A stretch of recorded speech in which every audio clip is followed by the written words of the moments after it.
An airdrop hunter made 21,000 wallets to up his airdrop. Is this person a genius or a scammer? This is around the blockchain.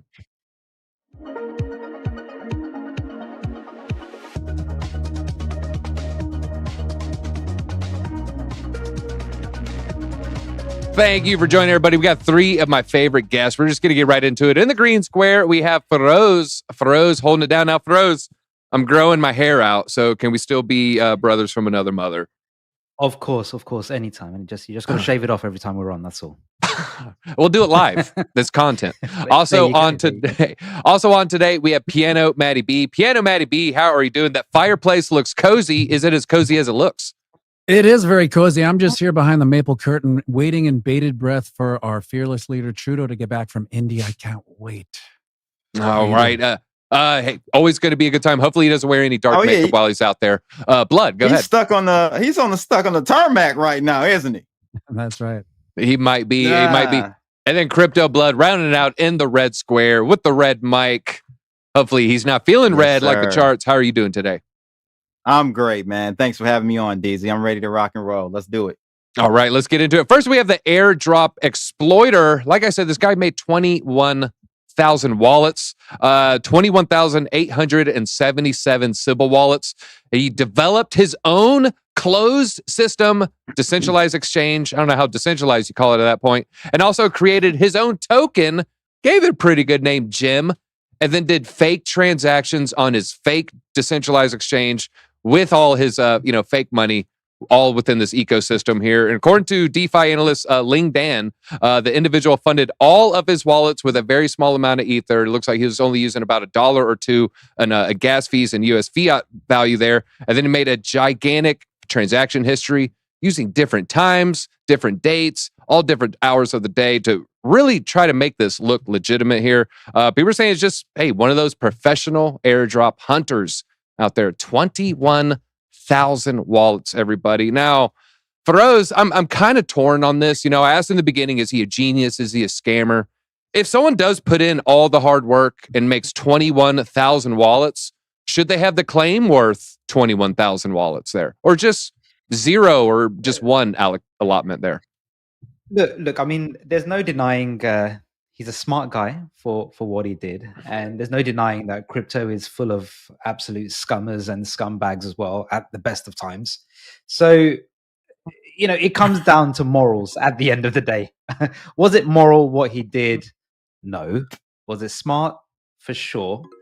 And I think the other thing is what you will see, and it's actually common practice anyway, is that a lot of people most people will create 2 or 3 wallets, right? And they'll have them separated over different IP addresses to kind of just bypass some of those sniffings that goes on, right? In order to try and detect whether all those wallets are coming from the same location.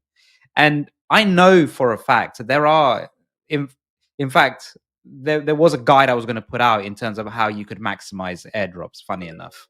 Just for educational purposes, by the way. But there are plenty of tools within crypto that do allow you to create multiple wallets, to fund multiple wallets from burner addresses as well, to kind of distract yourself from all the main wallets. So the tools are out there to do it, by the way. They're freely available. There's plenty of guides out there. And so people are just using this, right? We're in a bear market. Everybody's feeling very poor. So anyone that can find an opportunity to milk, they certainly will. I don't agree with what he's done. If he'd done 2 or 3, sure, that's fine. I've done 2 or 3 in the past. I'll put my hands up and admit that as well.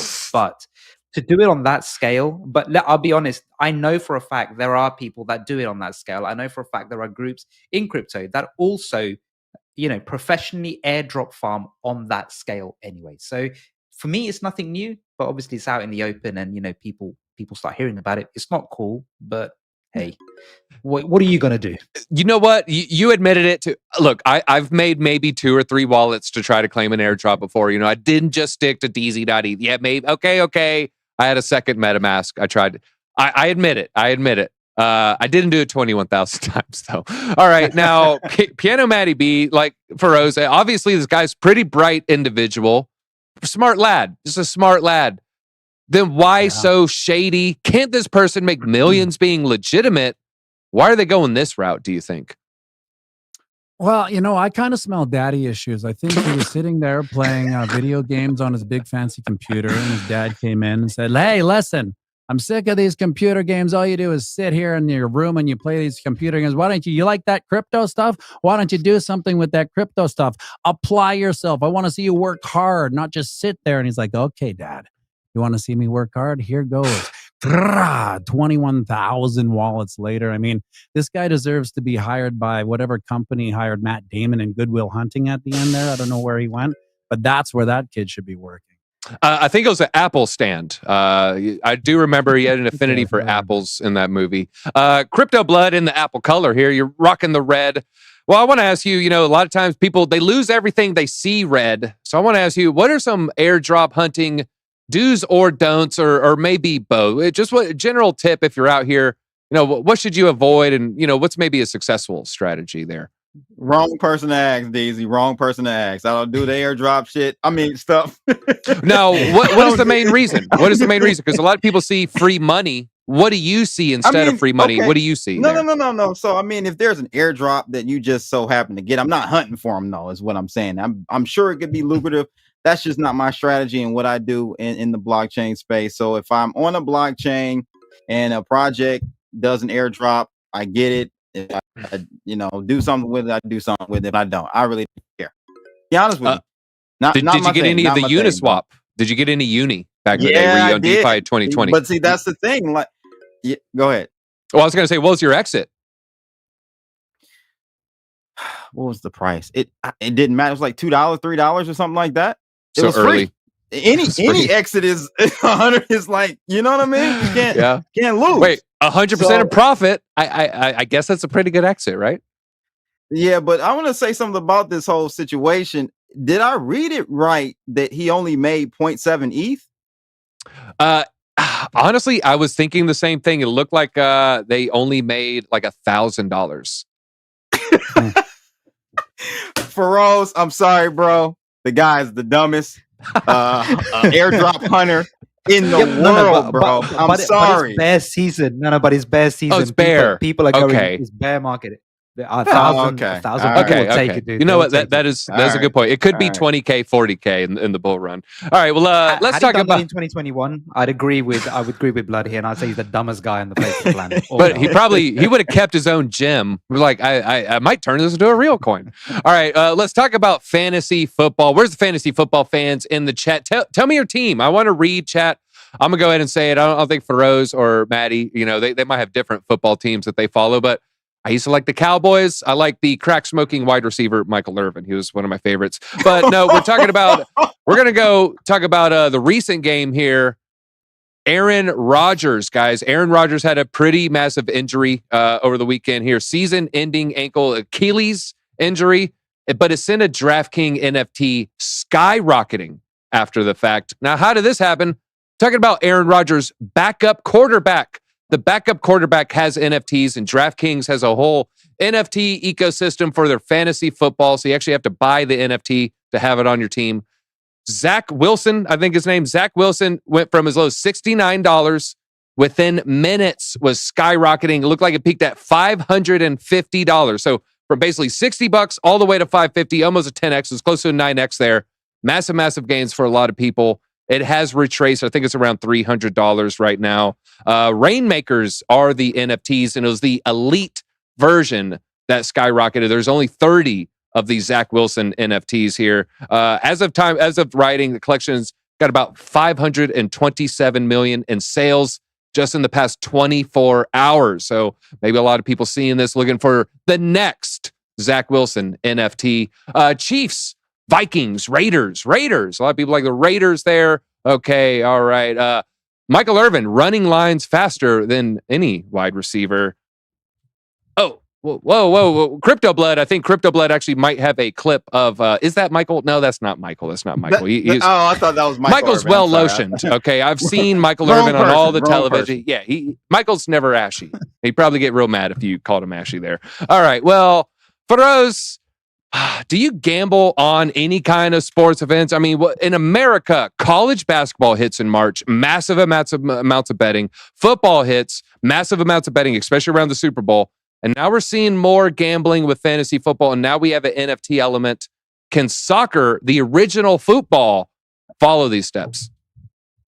So do I? I mean, I personally don't gamble. Although one could argue, what are you doing in crypto in the first place if you don't? I was gamble? gonna say, Firoz, you're gambling every day, baby. You're gambling every day. But I like to call that more of an educated play. I don't know how much education is behind that, but more of an educated play more than anything else. But look, I think to answer the question, I would say within this space, there clearly is an element. I mean, introducing blockchain into fantasy football, certainly has its merits. I think a few of the things that you have here is you already have a community within the fantasy football arena that's already highly excited about their team. So from that perspective, you do start bringing that community into crypto, I suppose. So from an adoption perspective, you're introducing more people into cryptocurrencies, understanding more about the blockchain, understanding more about NFTs. But I think on the flip side of that as well is, and I don't necessarily know the sort of ages or the age brackets that sort of fit into these I mean, I suppose they come across all ages, but I'm going to assume that we're going towards the older ages.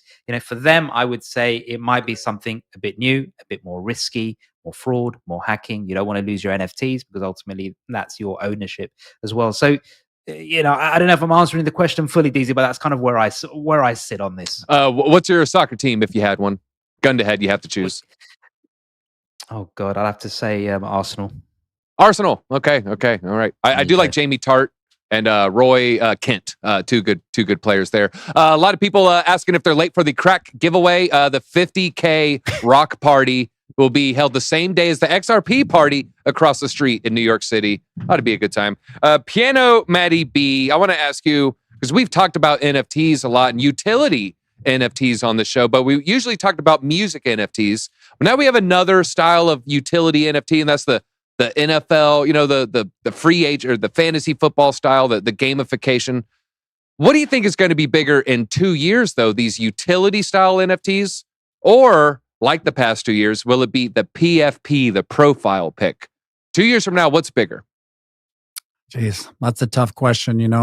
Not only do I not follow football, especially in Canada, because we have the CFL. Yeah, the CFL, no out of bounds, correct? Well, it's kind of like if your high school had a girls football team. That's basically what Canadian Pro CFL is like. Well, in America, girls football team could mean boys. I'm getting sidetracked here. I hear you. It's hard to say. Like I think Firoz is right. It brings excitement into it, and if you like football and you like to gamble, that's a double word score on that one. And it's like how much fuel can you throw on that fire to get the excitement out of the sports teams? I can barely watch sports. I don't know what it is. It's just there's nothing excites me about it anymore. I don't find it interesting. Millionaires playing with no financial de-incentive. Like to me, I would love sports if they played bad, they got penalized financially. I'd be like, you deserve to not make any money on that horrible play. But they don't. Like this Aaron Rodgers guy. How old is he? 39, my age. Yeah, I mean, isn't that old for NFL? Like, I want to say that's 10 years older than he should be. Or am I way off? No, that's probably about right. Now, a quarterback can go a little bit longer than a running back or a lineman. But depending on their lineman. Napoleon Dynamite's uncle was north of 39. Great arm. If I recall. Great arm. Yeah, great arm. He had a great arm. So I don't know. I heard he could throw it right over the mountaintop there. All right. Piano Matty B, what's your hockey team to go to? Gun to head. Well, see, we have the Winnipeg Jets, right? And they notoriously lose every game, right? But it doesn't stop everyone in Winnipeg from loving them to death no matter what they do. I don't really care. I had a bar and they all would come there after. They were all just little kids. Like all these NHL, they're just little kids, Daisy. Little kids. Might look a little different if you're skating around on the ice with them, or at least maybe that'd be my experience. Now, Crypto Blood. All right, last question before we get to the CIA topic here. Last question here. Crypto Blood. Does fantasy football, is it hurting football or making football great again? It's probably doing football justice. I think it's probably bringing more people to the actual sport. Daisy, I'm not a gambler myself, just like Firoz. But You're right. but you're right, exactly. There you go. I gamble every day, ladies and gentlemen. You are too. You guys have a problem? Call the hotline. It's right below, scrolling right there. You guys see it there. I got a question. I don't watch football anymore, and I'm just wrecking my brain. Is this Michael Irvin right here? Is that him? That's not Michael Irvin, is it? No, but he does know the big guy. I don't know if he meant like a lineman or something else, but yeah, he's real close to the big guy. I think the NFT world is definitely, you ask someone else if the NFT, sports NFT world was going to be bigger than the PFP. Absolutely. That's where you're going to see all of the utility. My only concern is about regulation and how are they going to deal with that? You see, they're going after NFTs like their securities now. That's a huge issue. We got to get over that hurdle somehow, some way. I know they're not going to be favorable to us, but once we get clarity, then you'll see that sector of the blockchain industry really boom very, very big, man.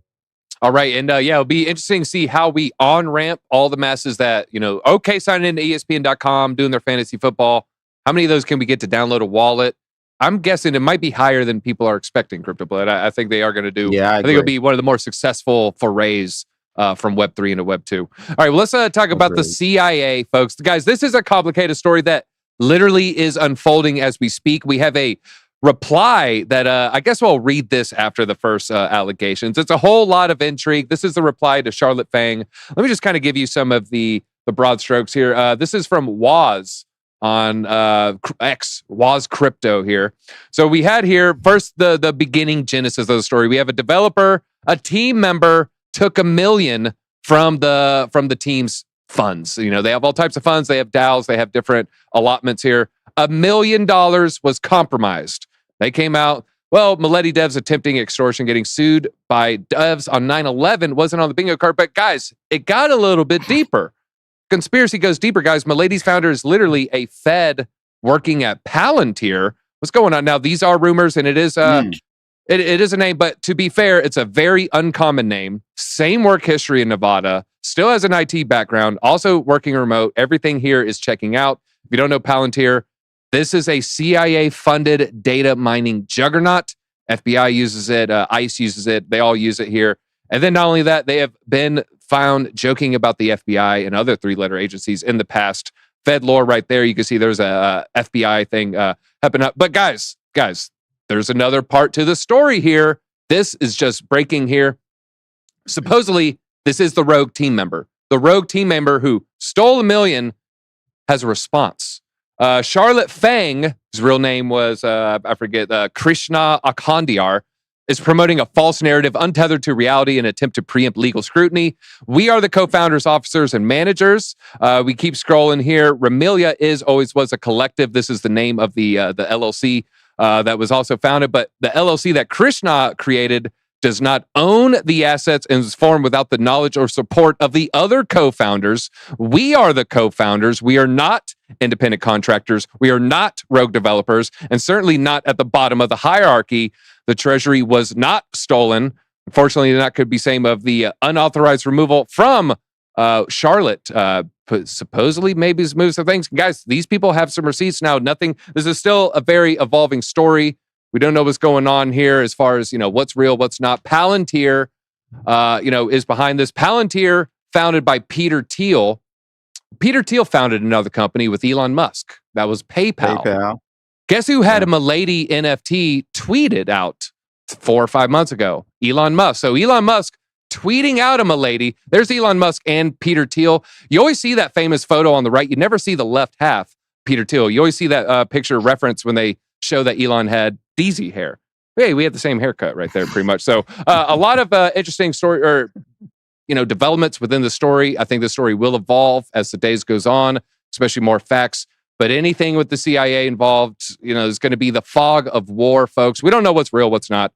Nothing is confirmed. These are all rumors. That being said, Firoz, I'm seeing smoke everywhere.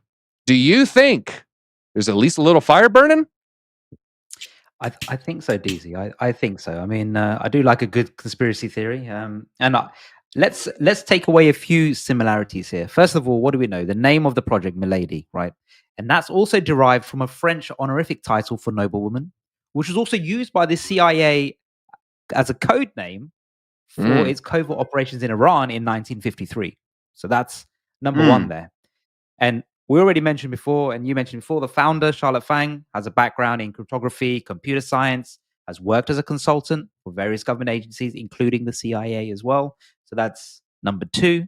And you just mentioned it now, right? The project has been endorsed by some influential figures at the end of the day. Elon Musk, Vitalik Buterin, I'm sure they have some sort of dealings with the CIA. So certainly, there is something to be had there, DZ. There might be something. And guys, again, this is a lot of rumors. We're going off a lot of hearsay, but we're putting the pieces together, and it looks like these puzzle pieces are fitting quite well. Now, Piano Matty B, if this was a CIA project, if this is a 3-letter agency, what do you think the end game is? What's their 10-year, 20-year plan? Well, DZ, I don't like to bring up the CIA and Bitcoin because, it's like when you were caught smoking weed when you were in high school and your mom came to your defense. It's like, not my DZ. My DZ does not smoke weed. I feel that way when people bring up CIA and Bitcoin. It's like, no. The CIA, has nothing to, no. Let's just not even go down that road. So now that they're kind of creeping in with this one, it's just, my DZ doesn't smoke weed. Hey, Adam Back and the 3 other cypherpunks, they never were flown to a CIA building and then, had secret discussions, I think, were held there for 24 hours. That did not happen. Let's go to Crypto Blood real quick. I don't even know what's going on over here. Is this, wait a minute. Do we have live shots of Palantir and what they got going on over there? Yeah, it's exactly what it is, buddy. Exactly what it is. My question to you, let's assume this is real. Let's assume, the smoke is, we see the fire. If this was a CIA ran NFT project or CIA influences running the project here, would that be good or bad for the price in the long run? Oh, man. That's a good question, DZ. I'm not too sure about that one. I think, CIA involved in anything is going to go to zero eventually. So I guess there's my answer for you. It's so crazy that the CIA keeps coming up like my man said from Canada. He's like Bitcoin and CIA. Well, we know that whole rumor that's going around has been going around for many years.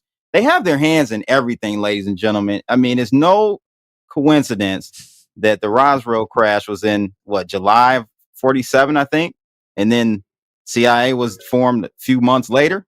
I'll just leave that for you, buddy. Yeah, that's it. All right. This is the only, the only thing I've seen pushing me away from CIA's involved with Bitcoin. CIA did not make Bitcoin.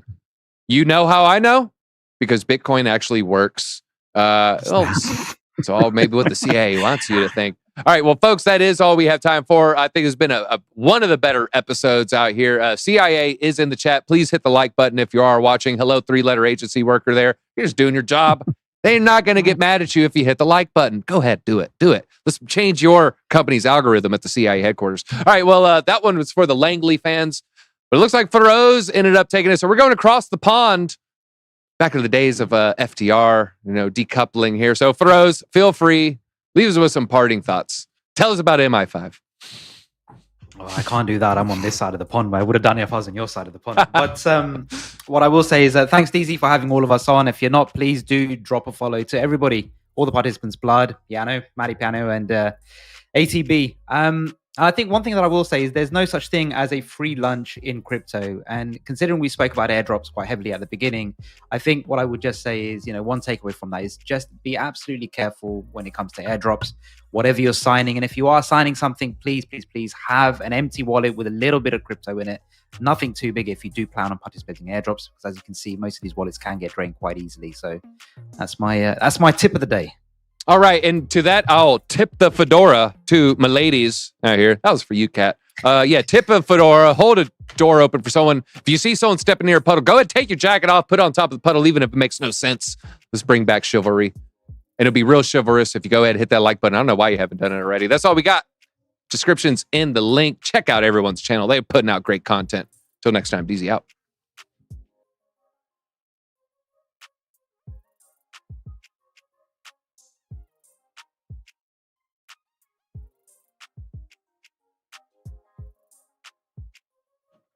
Quick shout out to Linqto as well. Shout out to Linqto.